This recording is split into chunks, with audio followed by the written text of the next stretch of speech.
నాడు బ్రిటిష్ సామ్రాజ్యం, నేడు అమెరికా ఆధిపత్యం. రూపం మారినా రణనీతులు మారలేదు. ఒకప్పుడు వలసవాదం, నేడు కుట్రకోణాలు దేశాల ఊపిరి తీసేస్తున్నాయి. ఇండియా చుట్టూ పాకిస్తాన్, శ్రీలంక, బంగ్లాదేశ్, నేపాల్లో ఆందోళనలు. ప్రజాగ్రహం, విద్యార్థి ఉద్యమాల వెనుక కనిపించే అదృశ్య హస్తం ఉందా? నిజంగా అవినీతి, స్వేచ్ఛల లోపమే కారణమా? ఆఫ్ఘనిస్తాన్లో పాలనా పగ్గాలు తాలిబాన్లకు అప్పగించిన, మయన్మార్లో మిలిటరీ జుంతా ప్రభుత్వాలకు రెడ్ కార్పెట్ వేసే వరకు ప్రశ్న ఒక్కటే: ఆడిస్తోందెవరు, ఆడుతుందెవరు? భారత ఉపఖండం తిరుగుబాట్లకు కేంద్రంగా మారుతోంది. ఎవరిపై ఎప్పుడు వేటు పడుతుందో, ఎవరిని ఎప్పుడు అధికారంలోంచి దించేస్తారో తెలియనట్టుగా మొత్తం వ్యవహారం కనిపిస్తోంది. ఒక్కో దేశం ఒక్కో అవ్యవస్థతో సతమతమవుతోంది. అందుకు నాయకుల అహంకారం కారణం కాగా, ప్రజల ఆలోచనలు, మారుతున్న దృక్పథాలు కూడా కారణమని చెప్పాల్సి ఉంటుంది. స్వాతంత్ర్య ఉద్యమాల నుండి అంతర్గత యుద్ధాలతో దేశాలు అట్టుడికిపోతున్నాయి. రాజకీయ కల్లోలానికే పలు దేశాలు చిందరవందరవుతున్నాయి. గత 10 ఏళ్లలో జరిగిన పరిణామాలు మరింత గందరగోళం సృష్టిస్తున్నాయి. రేపు తిరుగుబాటు ఎక్కడ రాబోతుందన్నట్టుగా పలు దేశాల స్థితి కనిపిస్తోంది. ఆఫ్ఘనిస్తాన్ రాచి రంపాన పెట్టిన తర్వాత అమెరికా అక్కడి నుంచి వదిలి వెళ్లేటప్పుడు తాలిబాన్ కు పగ్గాలు అప్పగించి చేతులు దులుపుకోవడంతో మొదలైన ఈ పరిణామ క్రమం ఇప్పుడు నేపాల్ దగ్గరకు వచ్చి ఆగింది. నెక్స్ట్ లిస్ట్ లో ఇండియా ఉందంటూ కొందరు ప్రచారం చేస్తున్నారు. అయితే ఇప్పుడు కల్లోలం దిగిన దేశాలన్నీ కూడా పేరుకు ప్రజాస్వామ్య దేశాలే అయినా ఇండియాలా కాదన్నది నిర్వివాదాంశం. ఆఫ్ఘనిస్తాన్, మయన్మార్, శ్రీలంక, బంగ్లాదేశ్, పాకిస్తాన్, నేపాల్ ఇలా ఒక్కొక్క దేశంలో జరుగుతున్న కల్లోలం నెక్స్ట్ ఇండియాపై ఏం జరుగుతుందో అన్న ఇంప్రెషన్ కలిగిస్తున్నాయి. ఓవైపు చుట్టూ ఉన్న దేశాలన్నీ సమస్యలతో సతమతమవుతున్న తరుణంలో ఇండియా వీటన్నింటినీ ఎలా తట్టుకుని నిలబడుతుంది? ఇండియా గొప్పతనం ఏంటని అందరూ ఆశ్చర్యపోతున్నారు. ఇప్పుడు తిరుగుబాటు జరిగిన దేశాల సైజు, వాటి ఆర్థిక నేపథ్యం, ప్రపంచంతో ఆయా దేశాల అవసరాలు పరిశీలించిన తర్వాత ఇండియా లెక్క వేసుకుంటే మనకు క్లారిటీ వస్తుంది. ఇండియా ఎందుకు ఇంకా బలంగా నిలబడింది? ఒకవేళ ఇండియా లాంటి దేశంలో ప్రజాందోళన వస్తే అదే విధంగా ఉంటుందన్న చర్చ కూడా మొదలైంది. పొరుగు దేశాల్లోలా అలజడిని తట్టుకుని నిలబడ్డానికి కారణం రాజ్యాంగమని ఒకరు, మన పాలనా వ్యవస్థ అని మరొకరు ఇంకా ఇంకా ఇంకా ఏవేవో చెప్తున్నారు. కానీ ఇండియాపై తిరుగుబాటు కత్తి వేలాడుతుందా? ఇండియాపై దుస్సాహసం చేసే శక్తి ఉందా అన్న చర్చ ఇప్పుడు దేశీయంగా బలంగా వినిపిస్తోంది. ఇండియా గురించి చర్చించుకునే ముందు ఆయా దేశాల్లో ప్రజాగ్రహం పెళ్లుబగడానికి దారితీసిన పరిస్థితులు చూద్దాం. సెప్టెంబర్ 9, 2025న నేపాల్లో ప్రజాస్వామ్య ప్రభుత్వం గద్దె దిగాల్సి వచ్చింది. ప్రధాని కేపీ శర్మ ఓలీ నేతృత్వంలోని ప్రభుత్వాన్ని జనరేషన్ జెడ్ తిరుగుబాటు కుప్పకూల్చేసింది. దీంతో ఒక్కసారిగా నేపాల్ గందరగోళంలో కూరుకుపోయింది. సోషల్ మీడియా నిషేధంపై ఆందోళనలంటూ బయటకు కనిపిస్తున్న మెయిన్ పాయింట్ మాత్రం ప్రభుత్వాన్ని కూల్చేయడంలో అవినీతి కారణమన్న వర్షన్ను ఇప్పుడు ప్రొజెక్ట్ చేస్తున్నారు. అవినీతికి వ్యతిరేకంగానే ఉద్యమం చేశామని అంటున్నారు. 19 మంది యువత నిరసనలో ప్రాణాలు కోల్పోవడంతో ప్రపంచ అటెన్షన్ అంతా ఒక్కసారిగా హిమాలయన్ కంట్రీపై పడింది. ప్రధాని కేపీ శర్మ ఓలీ రాజీనామా దేశాన్ని రాజకీయ సంక్షోభంలోకి నెట్టేయడం, తాజాగా సుప్రీంకోర్టు మాజీ సిజేఐ సుశీల కర్కి తాత్కాలిక ప్రధానిగా పగ్గాలు చేపట్టడం, ఇవన్నీ చకచక జరిగిపోయాయి. ఇక ఆందోళనకారులు, మాజీ ప్రధానులు పుష్పకమల్ దహల్ ప్రచండ, షేర్ బహదూర్ దేవుబా ఇళ్లను ధ్వంసం చేయడం, మంత్రులు రాజీనామాలు సమర్పించాల్సి రావడం, మొత్తం వ్యవహారం చాలా పెద్దది అన్నట్టుగా సీన్ కనిపిస్తోంది. ఆర్థిక మంత్రిని ఖాట్మండు వీధుల్లో ఉరికించి కొట్టడం అంటే చిన్న విషయమేమీ కాదు. నిరసనలు హింసాత్మకంగా మారి గుంపులు మంత్రుల అధికారిక నివాసాలపై చొరబడ్డంతో ఇది కల్లోలానికి కారణమైంది. మాజీ ప్రధాని షేర్ బహదూర్ దేవుబా భార్య, విదేశాంగ మంత్రి అర్జున్ రాణా దేవుబా నివాసంపై నిరసనకారుల దాడి వీడియోలు చూస్తే ఏంటి ఇంతలా కోపం ఉందా ప్రజల్లో అనిపిస్తుంది. ఖనాల్ నివాసానికి నిరసనకారులు నిప్పు పెట్టడంతో నేపాల్ మాజీ ప్రధాని భార్య కాలిన గాయాలతో మరణించడం ఈ మొత్తం విషాదాల్లోకెల్లా విషాదం. Nepal parliament famous Hilton hotel అనేక భవనాలకు నిప్పు పెట్టారు. నిరసనకారులు నేపాల్ పరిపాలనకు గుండెకాయిగా ఉండే సింహ దర్బార్ ప్రాంగణంలోకి చొరబడి గేటుకు నిప్పంటించారు. పురాతన పశుపతినాథ్ ఆలయంలోకి ప్రవేశించేందుకు మోక ప్రయత్నించడంతో నేపాల్ సైన్యం రక్షణగా నిలిచింది. నేపాల్ ప్రభుత్వ మంత్రులను జనాలు వెంబడించి దాడి చేయడం చూస్తుంటే అసలు మనం ఎక్కడున్నామా అన్న అనుమానం కలుగుతుంది. కేపీ శర్మ ఓలీని కొట్టాలని కోరుకుంటున్నామని, కానీ ఆయన ఎక్కడ కనిపించడం లేదని నిరసనకారులు చెప్పడం చూస్తే వామ్మో ఈవెం చేష్టలు అనుకుంటాం, కానీ ఇంతటి ఫ్రస్ట్రేషన్ ఎందుకు పెరిగిందన్నది ఆలోచించాలి. దహనాలు, ప్రజాస్తుల విధ్వంసంలో తాము పాల్గొనలేదని, పరిస్థితిని కొందరు సంఘ విద్రోహులు తమ ఆధీనంలోకి తీసుకున్నారని జనరేషన్ జెడ్ చెప్తోంది. ఇక నేపాల్ అల్లర్లకు అమెరికా మద్దతునిచ్చిందా అన్న ప్రచారం కూడా పెద్ద ఎత్తున సాగుతోంది. రాజకీయాలతో సంబంధం లేని వ్యక్తి దేశానికే హెడ్ గా ఉండాలని జంజెడ్ కోరుకోగా చివరకు సుశీల కర్కి పగ్గాలు చేపట్టారు. ఈ అల్లర్ల వెనుక అమెరికాకు మద్దతుగా ఉండే పేర్లు వినిపిస్తున్నాయి. ర్యాపర్ మ్యూజిక్ వాయిస్తూ రాజకీయ నాయకుడిగా మారిన ఖాట్మండు మేయర్ బ్యాలెన్ షా, హమీ నేపాల్ వ్యవస్థాపకుడు సుడాన్ గురుంగు పేర్లు ఉన్నాయి. వీరిద్దరికీ అమెరికా పెద్దలతో సంబంధాల గురించి కూడా వార్తలొచ్చాయి. ఆర్థిక సంక్షోభాలు, అవినీతి ఆరోపణలు, అధికార అణచివేత, జవాబుదారీతనం డిమాండ్ చేస్తూ యువత నేతృత్వంలోని ఆందోళనలు రోజురోజుకు ఉధృతమవుతున్నాయి. అంతిమంగా ఎటు నుంచి ఎటు చూసినా నేపాల్ అల్లర్లు, యువత అలజడి వెనుక అమెరికా అనుకూల శక్తుల ప్రమేయం కూడా ఉందన్న అనుమానాలు వ్యక్తమవుతున్నాయి.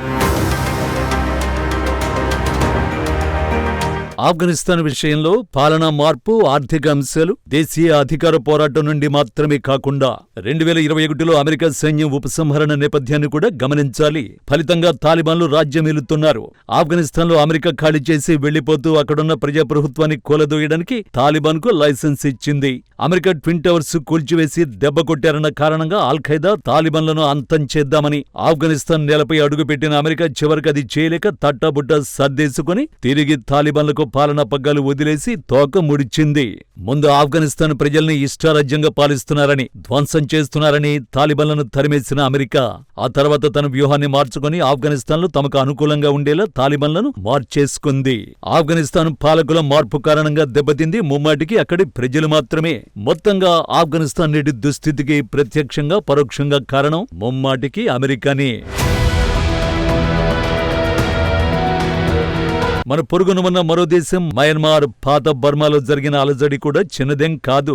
ఒక్క రోజులో ప్రజాప్రభుత్వాన్ని కూలదోసి అక్కడ జుంతా నియంతలు అధికారంలోకి వచ్చారు. మొన్నటి వరకు మయన్మార్లో ప్రజాస్వామ్య ప్రభుత్వం ఉండాల్సిందేనంటూ గాండ్రించిన అమెరికా అక్కడ సైన్యం అధీనంలోకి పాలన వెళ్లిన కిమ్మనలేదు. ప్రజాస్వామ్యానికి చిరునామాగా నిలిచిన ఆంగ్ సాన్ సూకీ లాంటి నేతలను నిర్బంధించిన అగ్రరాజ్య పెద్దలు నోరు మెదపలేదు. ఫిబ్రవరి 2021లో మయన్మార్ సైన్యం తిరుగుబాటును నిర్వహించి ఆంగ్ సాన్ సూకీ నేతృత్వంలోని ప్రజాస్వామ్యయుతంగా ఎన్నికైన ప్రభుత్వాన్ని గద్దె దించింది. 2020 ఎన్నికలలో 2015 కంటే ఎక్కువ ఓట్లను పొంది మళ్లీ విజయం సాధించిన తర్వాత నేషనల్ లీగ్ ఫర్ డెమోక్రసీ ప్రభుత్వాన్ని చట్టవిరుద్ధంగా అధికారం నుండి తొలగించింది. సైన్యం తిరుగుబాటులో అణచివేతకు పాల్పడింది. ఆంగ్ సూకీతో సహా అనేక మంది రాజకీయ నాయకులను అరెస్ట్ చేసి దేశవ్యాప్త ఆందోళనల్ని తొక్కేసింది. నేపాల్ తరహాలోనే జంజడ్ యువత పోరాటం చేయగా క్రూరంగా యువతను చంపేసింది. ప్రజాస్వామ్యాన్ని పునరుద్ధరించాలని వీధులోకి వచ్చిన 1500 మందికి పైగా యువతను చంపేసి వేలాది మందిని అరెస్ట్ చేసింది. 2025 నాటికి ప్రజాస్వామ్య అనుకూల నిరసన పూర్తిస్థాయి అంతర్యుద్ధంగా మారింది. లక్షలాది మంది నిరాశ్రయులయ్యారు. వేలాది మంది మరణించారు. జుంటా హింసాత్మక అణచివేత, రాజ్యాంగ హక్కులను నిలిపివేయడం, ఇంటర్నెట్ షట్డౌన్లు, నిరంకుశ పాలనతో పేట్రేగిపోతోంది. కానీ అమెరికా మాత్రం ఒక్క మాట మాట్లాడలేదు. ఇక్కడి పాలకులను అటు అమెరికా ఇటు చైనా పాలకులు తమకు నచ్చినట్టుగా ఆడించుకుంటున్నారు. వారు కూడా తమ చేతిలో అధికారం కొనసాగేందుకు తానా అంటే తందానా అంటున్నారు. అంతిమంగా ప్రజాస్వామ్య శాంతి కిరణం ఆంగ్ సాన్ సూకీ జైలు జీవితం అనుభవిస్తుంటే ప్రజలు మాత్రం ప్రజాస్వామ్యానికి దూరమై సైన్యం ఆగడాలతో తల్లడిల్లిపోతున్నారు. శ్రీలంకలో అరగలియ పోరాటం 2022లో రాజపక్స కుటుంబాన్ని అధికారం నుండి తప్పించింది. ఆర్థిక సంక్షోభం, పెరుగుతున్న అప్పులు, పన్ను కోతలు, కరోనాను ఎదుర్కోవడంలో విఫలం, సేంద్రియ వ్యవసాయ విధానం వైఫల్యం, ఇంధన కొరత, ఆహారం, ఔషధ కొరత, విదేశీ మార్గద్రవ్య నిల్వలు క్షీణించడం, ద్రవ్యోల్బణం 70% పెరగడం. ఏప్రిల్ 2022లో శ్రీలంక మొట్టమొదటిసారి అప్పులు చెల్లించలేక డిఫాల్ట్ అయింది. సార్వభౌమాధికారాన్ని కోల్పోయేలా దుస్థితి తలెత్తింది. రాజపక్సే కుటుంబంపై అవినీతి, ఆశ్రిత పక్షపాతం, అధికార దుర్వినియోగ ఆరోపణలు వెల్లువెత్తే. అధ్యక్షుడు గోటబయ రాజపక్సే రాజీనామా చేయాలంటూ ఆందోళనలు పెల్లుబికే. జూలై 2022లో శ్రీలంక రాజధాని కొలంబోతో సహా పలు నగరాల్లో హింస చెలరేగింది. నిరసనకారులు, యువత కొలంబోలోని అధ్యక్షుడు గోటబయ రాజపక్సే అధికారిక నివాసాన్ని చుట్టుముట్టగా ఆయన దేశం విడిచి పారిపోవలసి వచ్చింది. ఆందోళనకారులు అధ్యక్షుడి స్విమ్మింగ్ పూల్లో ఈత కొడుతూ వంటగదిలో వంట చేస్తున్న ఫోటోలు ప్రపంచం దృష్టిని ఆకర్షించాయి. ఆ తర్వాత ప్రధాని మహిందా రాజపక్సే రాజపక్సే ప్రైవేట్ నివాసం తగలబెట్టడంతో కుటుంబ సభ్యులంతా దేశం వదిలి పారిపోవలసిన పరిస్థితి వచ్చింది. శ్రీలంక దివాలా తీసిన మధ్య అరగలయ పోరాటం ఉద్యమం రాజవంశాన్ని కూల్చివేయడంతో ఇద్దరు నాయకులు రాజీనామా చేయాల్సి వచ్చింది. శ్రీలంక చిన్న దేశమే అయినా క్రియాశీలకంగా ఎంతో ప్రాధాన్యత కలిగి ఉంది. ఈ ఆందోళనలకు అమెరికా మద్దతిచ్చిందా లేదా అన్నది పక్కన పెడితే చైనా ఇంపాక్ట్ మాత్రం ఖచ్చితంగా ఉంది. డ్రాగన్ కంట్రీ నుండి ఇష్టారాజ్యంగా అప్పులు తెచ్చి అవసరం లేని ఎయిర్పోర్టులు, పోర్టుల నిర్మాణంతో దివాలా దిశగా సాగుతున్న లంకను అమెరికా హెచ్చరించింది. చైనా ఊబిలో కూరుకుపోతే ఎవరూ రక్షించలేరంటూ వార్నింగ్ ఇచ్చింది. అంతిమంగా శ్రీలంకలో జరిగిన పోరాటంలో తెర వెనుక ఎవరున్నారన్న దానికంటే ప్రజల్లో అసహనం రాజ్యమేలితే ఎలా ఉంటుందో ఆ దేశ పాలకులు చవిచూశారు. అమెరికా మద్దతుతో జరిగిన పాలన మార్పు ఆపరేషన్ ద్వారా ఇమ్రాన్ ఖాన్ పదవి కోల్పోయాడు. ఏప్రిల్ 2022లో అవిశ్వాస తీర్మానం ద్వారా పాకిస్తాన్లో అధికార మార్పిడి జరిగింది. ఆర్థిక దుర్వినియోగ ఆరోపణలు, సైన్యంతో విభేదాల కారణంగా ఇది జరిగింది. తన ప్రభుత్వంపై అమెరికా కుట్ర పన్నిందని ఇమ్రాన్ ఖాన్ బహిరంగంగా ఆరోపించాడు. తన పదవి కోల్పోవడానికి ముమ్మాటికి అమెరికానే కారణమని ఇమ్రాన్ ఖాన్ కేబుల్ సైఫర్ను ఉదహరించాడు. మే 2022లో ఇమ్రాన్ ఖాన్ ఆజాదీ మార్చికి పిలుపునిచ్చినా ఫలితం లేకుండా పోయింది. ముందస్తు ఎన్నికలు డిమాండ్ చేస్తూ వేలాది మంది పాకిస్తాన్ తెహ్రీక్ ఇన్సాఫ్ పీటీఐ మద్దతుదారులను ఇస్లామాబాద్ కు రప్పించడం, అలాగే నిరసనలు హింసాత్మకంగా మారడంతో సైన్యం అణిచివేసింది. షహబాజ్ షరీఫ్ అల్లా అమెరికా ఆర్మీ మద్దతుతో ప్రధాని కాగా ఇమ్రాన్ ఖాన్ మే 2023లో అరెస్టయ్యాడు. ఇమ్రాన్ ఖాన్ అరెస్టు దేశవ్యాప్తంగా అల్లర్లకు కారణమైంది.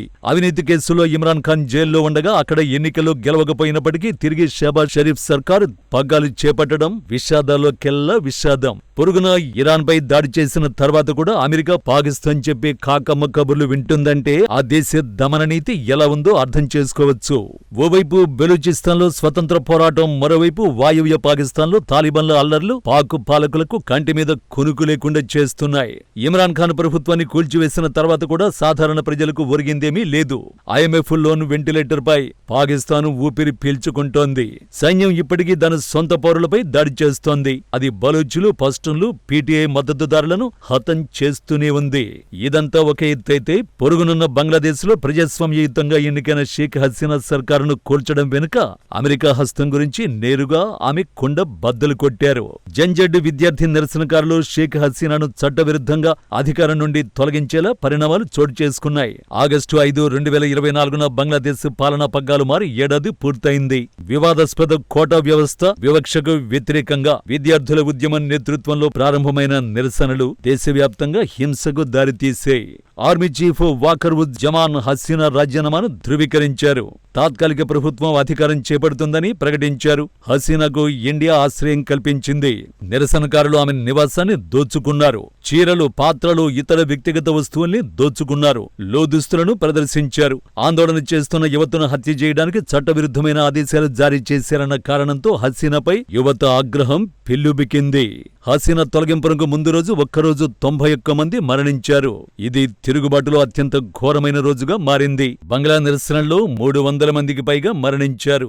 2007లో తాత్కాలిక ప్రభుత్వాన్ని ఏర్పాటు చేసినప్పటి మాదిరిగానే సైన్యం ప్రజల పక్షాన నిలబడింది.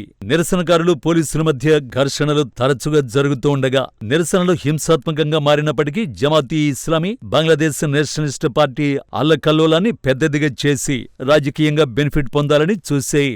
జమాత్ BNP రెండు భారత వ్యతిరేక ఎజెండా, ఇస్లామిక్ జిహాదిస్ట్ కార్యకలాపాలతో పాకిస్తాన్ కు దగ్గరయ్యేలా కుట్రలు చేశాయి. రాజీనామా చేసి మాతృభూమి నుండి తప్పించుకోవడం కేవలం విద్యార్థుల నిరసనలు మాత్రమే కాదని అమెరికా నేతృత్వంలోని పాలనా మార్పు ఆపరేషన్ అంటూ కుండ బద్దలు కొట్టారు.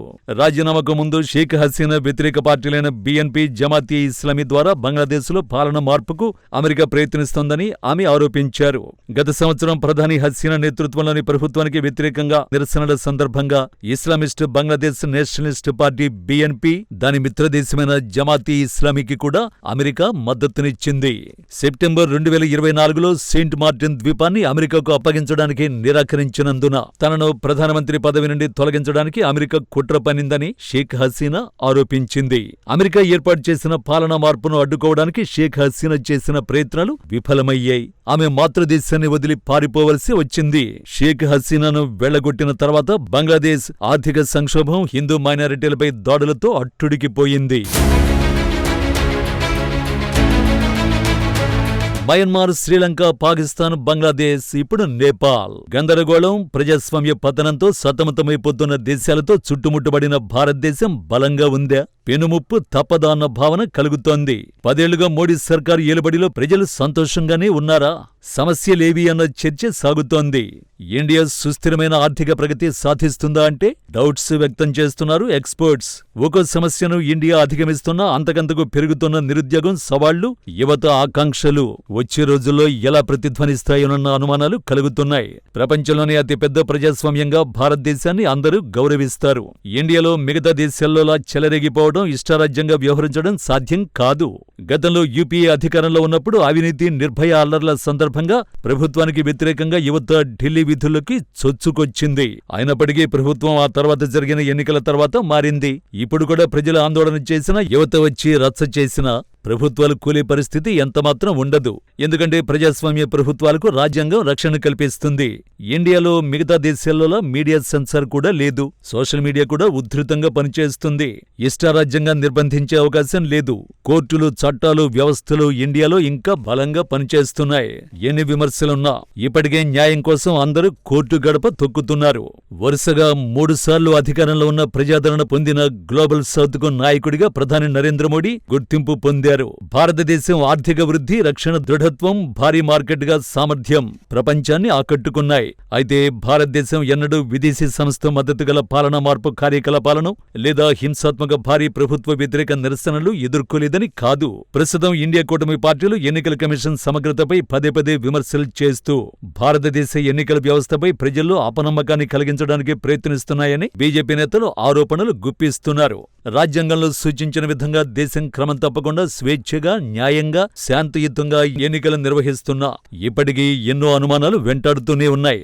ఇటీవల ఇండియా విషయంలో అమెరికా అనుసరిస్తున్న వైఖరి, అనవసర విషయాలపై చేస్తున్న యాగి ఎన్నో ప్రశ్నలకు కారణమవుతోంది. మొత్తంగా ఆఫ్ఘనిస్తాన్ దగ్గర నుంచి ఇండియా వరకు ప్రతి దేశంలో అంతర్గతంగా అమెరికా జోక్యం ఎక్కువవుతోందన్న విమర్శలు వినిపిస్తున్నాయి.